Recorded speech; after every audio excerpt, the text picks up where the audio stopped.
உங்களுடைய குணாதிசயங்களை மாற்றிக்கொள்ள முடியுமா அப்படின்னு எப்பாவது யோசிச்சிருக்கீங்களா? ஏன்னா நிறைய பேர் சொல்றது உண்டு, என்ன பண்றது, எனக்கு எப்பவுமே இப்படிதான், டயத்துக்கு எதுவுமே பண்ண முடியாது, என்னால் காலைல சீக்கிரம் எழுந்துக்க முடியாது, என்னால் சொன்னபடி இதெல்லாம் பண்ண முடியாது, இப்படி நிறைய நம்ம சொல்றோம். நிறைய பேர் சொல்றத நம்ம கேட்குறோம். அந்த குணாதிசயங்கள், நமது பிஹேவியர் அது நமக்கே பிடிக்கல அப்படிங்கும்போது, நமக்கே வருத்தமா இருக்கு அப்படிங்கும்போது, அதை ஏன் அப்படியே அக்செப்ட் பண்ணிக்கணும், அதை மாற்றிக்கொள்ள முடியாதா அப்படின்னு யோசிச்சு பார்த்தீங்கன்னா நிச்சயமாக மாற்றிக்கொள்ள முடியும். இப்போ அந்த மாற்றிக்கொள்ளணும் அப்படிங்கும்போது ஃபர்ஸ்ட் ஆஃப் ஆல் நீங்கள் சிந்திக்கணும், என்ன நம்மகிட்ட நமக்கு தவறாக தோணுது, அல்லது எதை நம்ம இன்னும் கொஞ்சம் சிறப்பாக மாற்றிக்கொள்ள முடியும், மாற்றிக்கொள்ள விரும்புகிறோம் அப்படின்னு கொஞ்சம் யோசிங்க. அந்த யோசனையை நம்ம செய்யாததுனால தான் மாற்றிக்கொள்ளாமல் இருக்கிறோம். இப்போ அந்த மாதிரி சிந்திச்சிங்கன்னா, சரி நம்ம இந்த மாதிரி இருக்கணும், காலையில் சீக்கிரம் எழுந்துக்கணும், இப்படி பல விஷயங்களை செய்யணும், இந்த மாதிரி இன்னும் நல்லா பேசணும், இன்னும் நல்லா நம்ம செயல்படணும், இப்படி உங்களுக்கு பர்டிகுலராக என்னென்ன வேணுமோ யோசிச்சு வச்சுக்கோங்க. இதை எப்படி நம்ம நிறைவேற்றி கொள்வது அப்படின்னு பார்த்தீங்கன்னா, ஃபர்ஸ்ட் நீங்கள் அஃபர்மேஷன்ஸ் யூஸ் பண்ணலாம். இப்போ ஒரு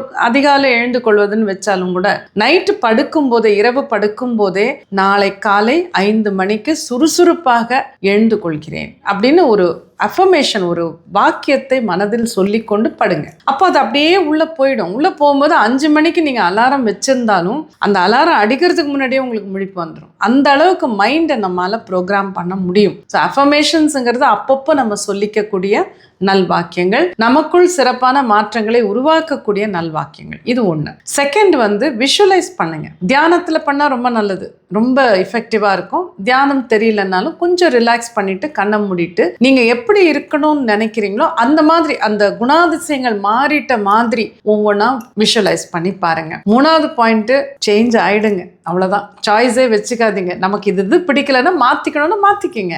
மைண்டை நம்ம சரி பண்ணிட்டோம்னா நமக்காக நமது மனம் எவ்வளவோ செய்யும். முயற்சி செஞ்சு பாருங்க.